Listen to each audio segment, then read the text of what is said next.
Hey guys, come along with me today to treat this patient. As you can see, I have her marked up for some cheek filler.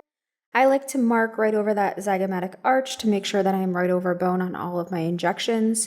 For this procedure, you always like to use a heavier product.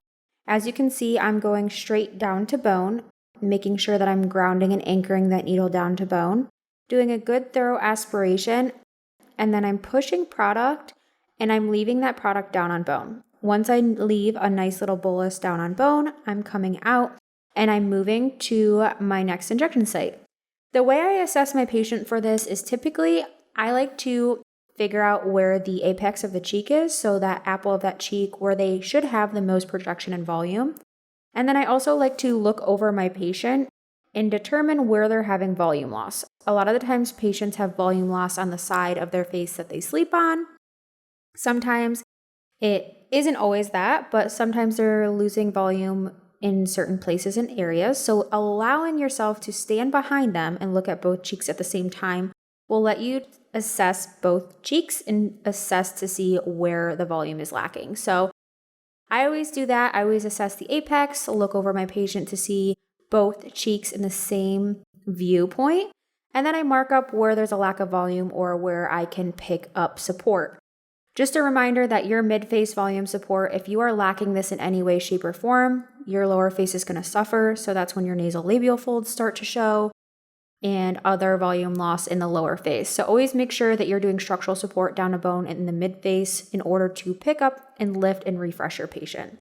So as you can see, I am tapering out all the way lateral. As I go more lateral on these cheeks, I like to push less product. So when I'm lateral, I typically like to push about 0.5 in that lateral aspect, just because we're not trying to build your patients out wide. We're just trying to contour those cheeks.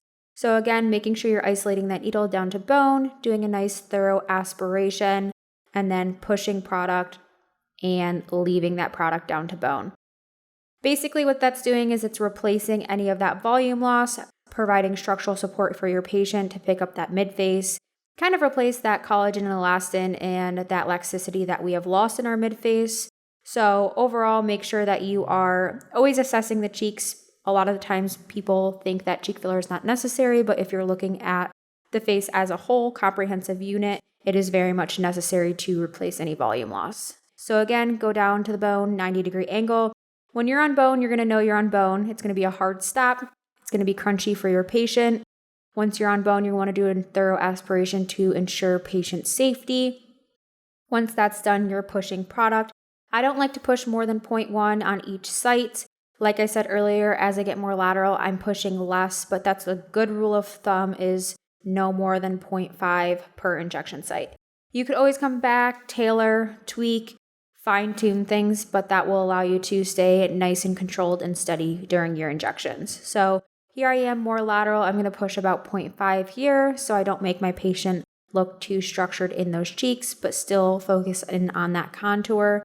If your patient bleeds, that's completely okay. Stop, apply some pressure, apply some arnica. Arnica will help that bruising and swelling reside.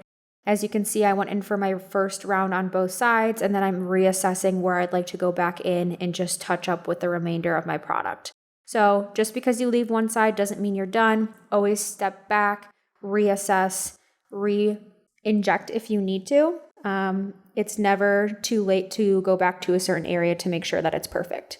So again, here we are, more medial this time. Obviously, you have to be careful of that infraorbital foramen, but overall, you want to not inject past that mid-pupillary point. I'm injecting in this area here just to pick up and lift her mid-face. She got really good lateral support by the injections that I did there, but she's still lacking and she was a little flat in that mid-face. So I just added another little dollop of product there. Finishing up with some arnica, making sure that I am feeling what might be bruising, what might be swelling, so I can tell my patient what to look for in post-care instructions. Overall, make sure you educate your patient on signs and symptoms of discoloration of the tissue.